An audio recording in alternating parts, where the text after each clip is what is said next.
As Art lay in bed, his mother Alice informed Sylvie outside the room that he was waking up, and Sylvie was excited to meet him. Alice realized that Art was awake and hugged him. Overcome with emotion, she mentioned that the doctor had said Art would likely regain consciousness soon after the shock. But the word soon had turned out to be misleading. It had already been nearly 8 hours.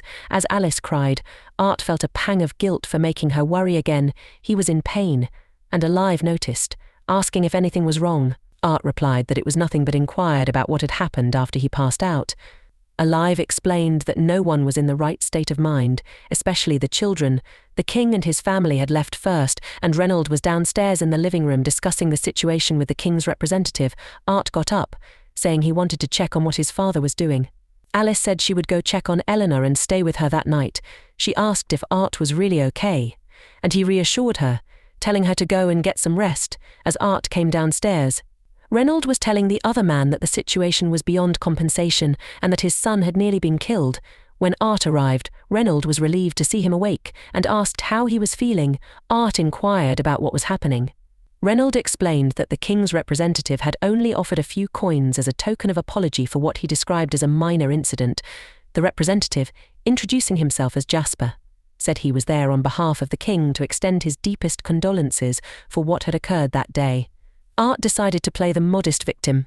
Thanking Jasper for coming all the way, Jasper mentioned that he had already informed Reynolds about most of the situation, but he wanted to add that both guards who had attacked Art had been relieved of their positions.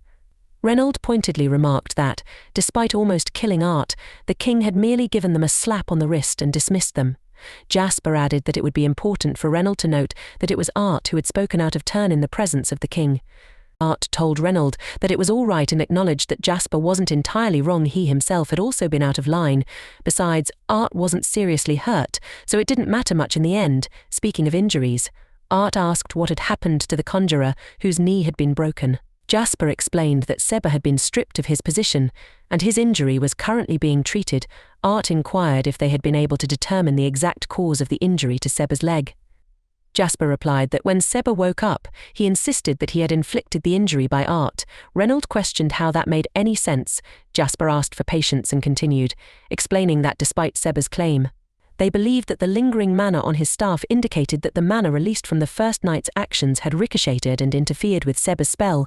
Art wondered if the whole matter was just going to end like that.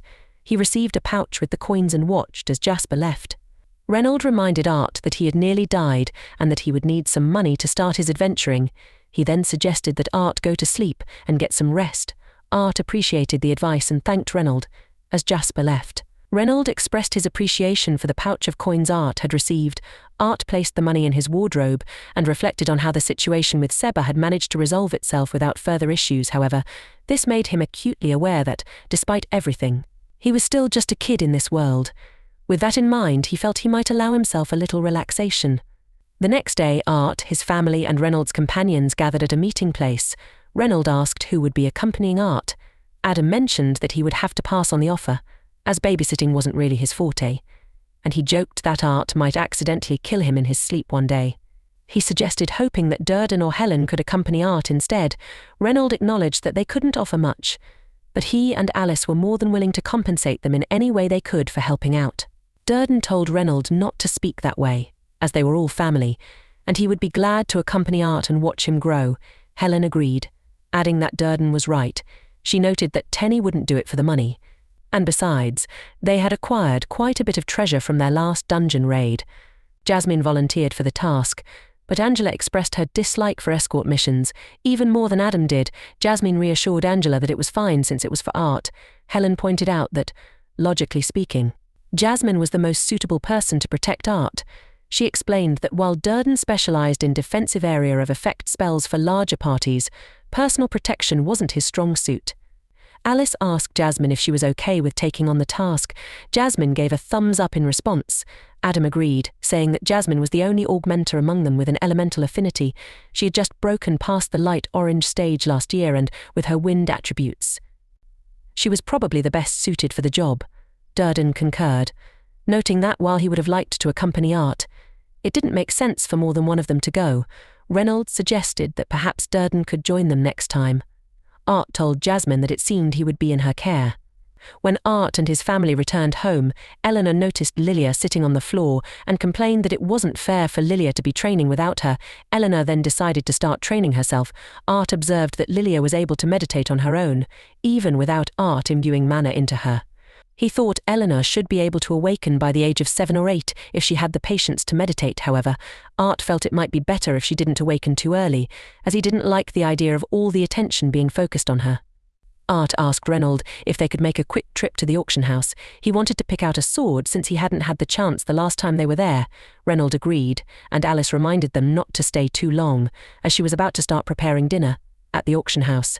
Art was met by Lola's parents, who had been working there and were waiting for them.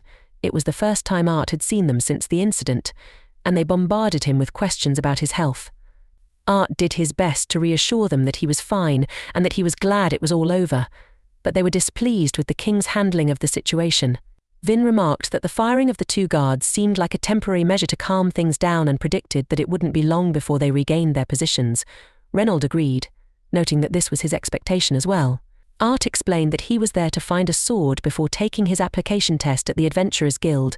Vin said he had almost forgotten about that and warned Art that it might take some time to find something he liked, but he was free to look around.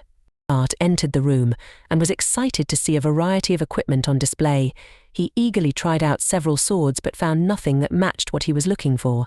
Despite the abundance of options, he struggled to find a suitable sword for his smaller frame.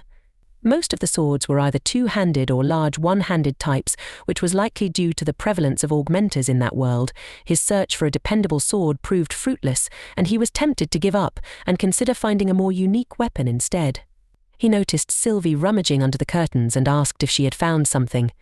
Sylvie pulled out a stick, and Art commented that it wasn't quite what he was looking for. However, as Sylvie handed it to him, Art decided to take it and examine it more closely.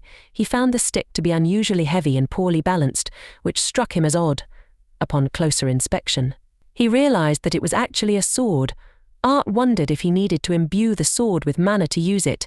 He tried various elements to test his theory, but the sword remained unchanged, still appearing as a stick. He continued experimenting and began to think that perhaps a specific element was required to unlock its true form. Checking his hand for any injuries, he concluded that it couldn't be related to that. He removed the sword simply by thinking about it. As he gazed down at the sword's translucent, glass-like blade, he couldn't help but marvel at its beauty, too exquisite to be considered merely a weapon. He swung it for a while and found that both the sword and sheath were too heavy for him to use properly at the moment.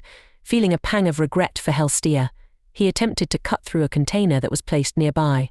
The sword only made a small cut. But Art noticed that Dawn's blade was engraved on the blade.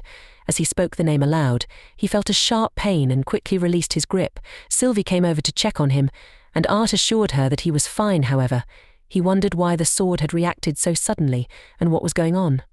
He lifted the sword again, noticing that the weight and balance had changed. Now he could swing it with ease and precision. The handle and length of the blade seemed to have adjusted to better fit his body, despite having handled priceless swords for decades. Art had never experienced one that felt as perfectly suited to him as this one did now. He slashed the container again, and this time the cut was smooth and effortless. Art thought that, while extremely rare, there had been cases where master artificers created staffs and wands that bonded with a single user, allowing the weapon to calibrate itself for better mana manipulation. However, he had never read about a sword with the ability to bond in such a way. He wondered about WK4. Soon, others joined Art, and Reynold informed him that it was getting late. Art asked them to wait a bit longer, and then showed them the sword. Reynold remarked that it seemed Art had found something he liked. Art admitted that while it wasn't as flashy as some of the other swords, it had grown on him after a few swings. Reynold turned to Vin and asked for his opinion on the sword. Vin explained that it had been put up for auction a few times at smaller stalls, but no one had shown interest. Reynold took a closer look at the sword and noted that, while the weight distribution was slightly off due to the creator's attempt to make it light, it would be a good fit for Art's size. As they were about to leave, Reynold noticed a stick with Art and asked about it. Art decided to play it cool and explained that he had tripped over it on the way back. He mentioned that it was quite sturdy and heavy, so he thought it would make good practice. Vin, not recalling seeing the stick earlier, asked if he could take a closer look. Art handed the stick over to Vin. Hi guys, don't forget to like, comment and subscribe if you enjoy the content.